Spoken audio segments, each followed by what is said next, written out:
Welcome again all to my large refrigerator, workshop. The temperature readout is showing 2.7 degrees C, so I'm not going to be out here for long.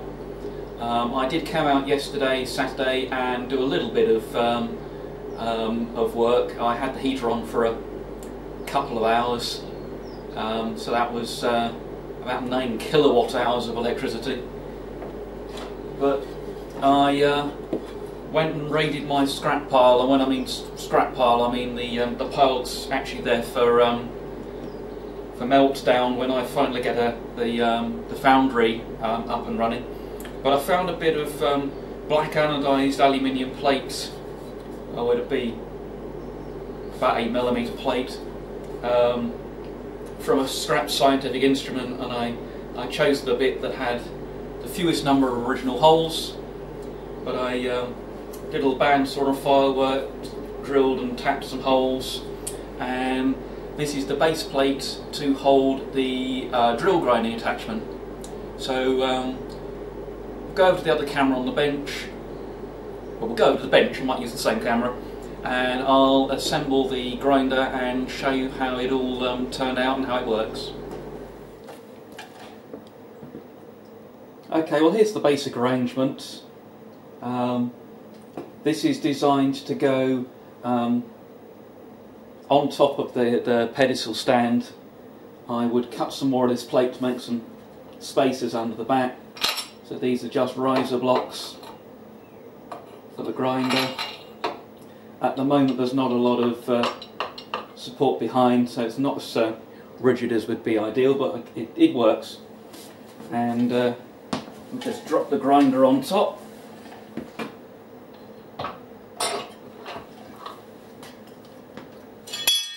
And get it nipped down.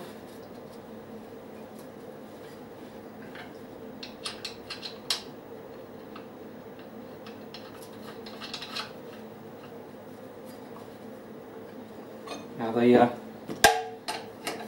grinder's actually got rubber feet, so we don't want to over compress those.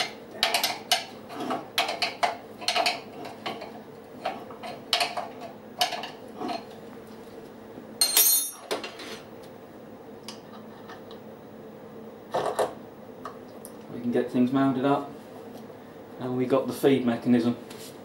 So I'm going to clamp this plate in the vise, and we can set it up and actually do a little bit of drill grinding. Okay, I've got a drill loaded up into the grinding jig, and up at the tip here we've got the indexing plate. I'll get to the right angle, and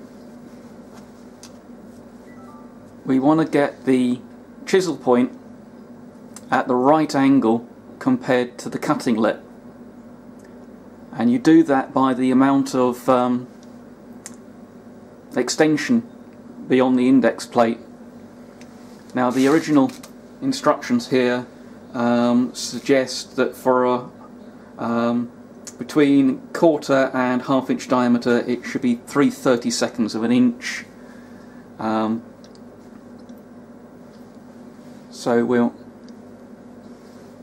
slacken off the clamp, and we'll eyeball somewhere about right.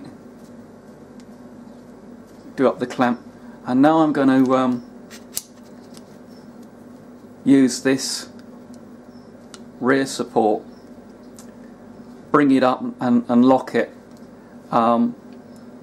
If you advance the drill with this mechanism to put the grind on, then you either lose your 180 degree index to get both lips the same, or you lose the angle of that chisel point. So we'll take this over and stick it in the grinder and give it a grind and see what kind of result we get.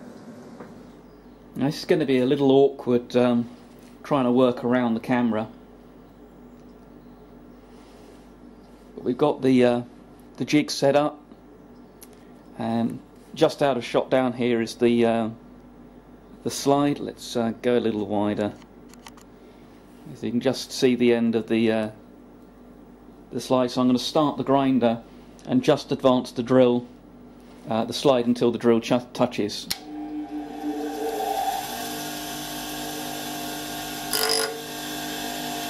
Now I'll put on a few thousandths of cut.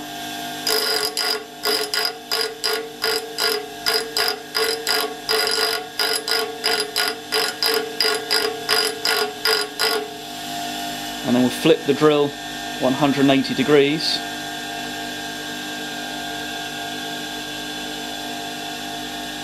And get it back against its index plate.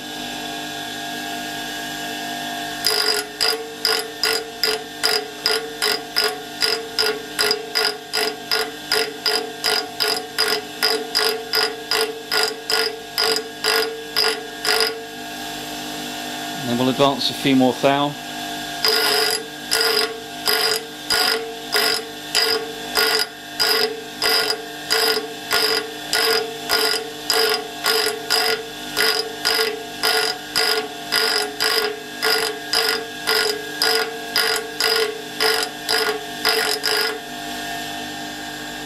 Flip it 180 degrees again.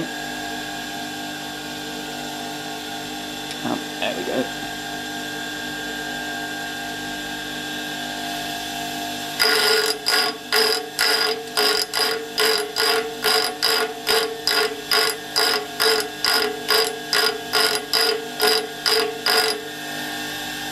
And I'm just having a... Well, we haven't reached the point of the drill, so I can't see the chisel point angle yet, so we'll advance a few more thou.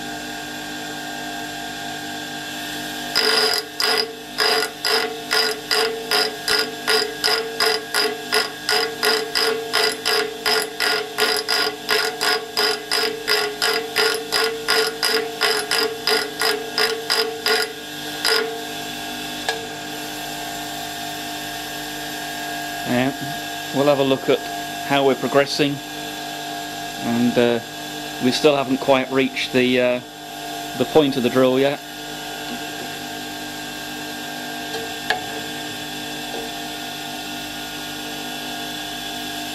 Again, a few thou more cut.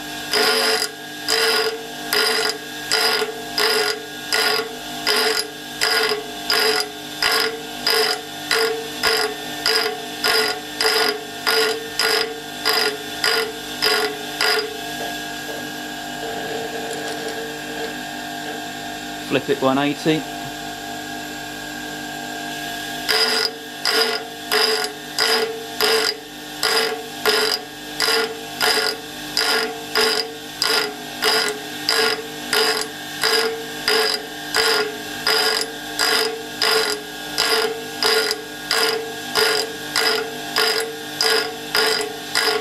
We're nearly at the tip. A few more thou.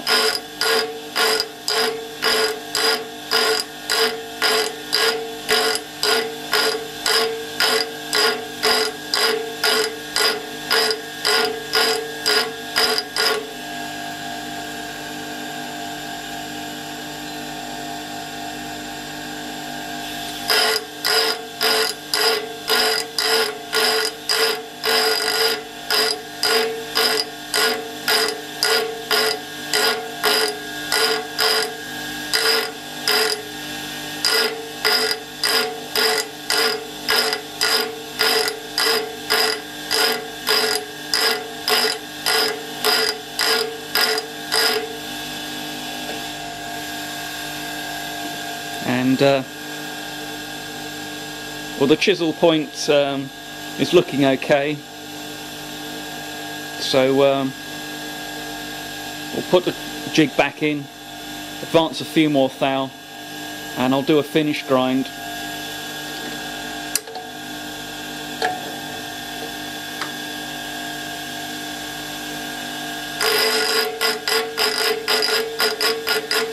I'll speed up the rate at which I traverse the wheel.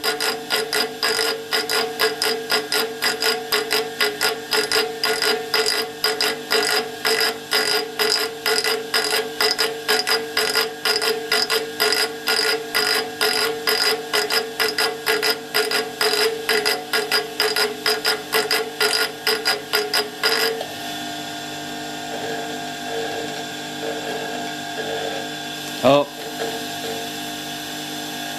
hang on. Thought the stop had slipped, but we're okay.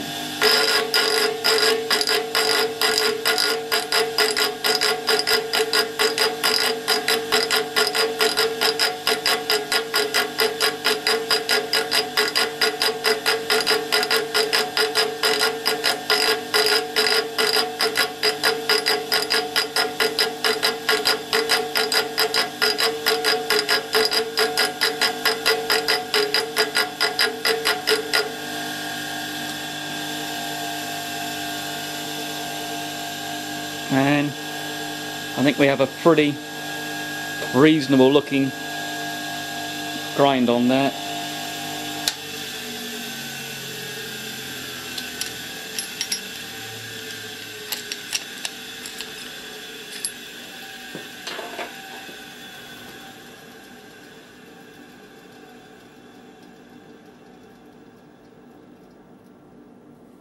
Now what you will get is you see that we just got a little rise.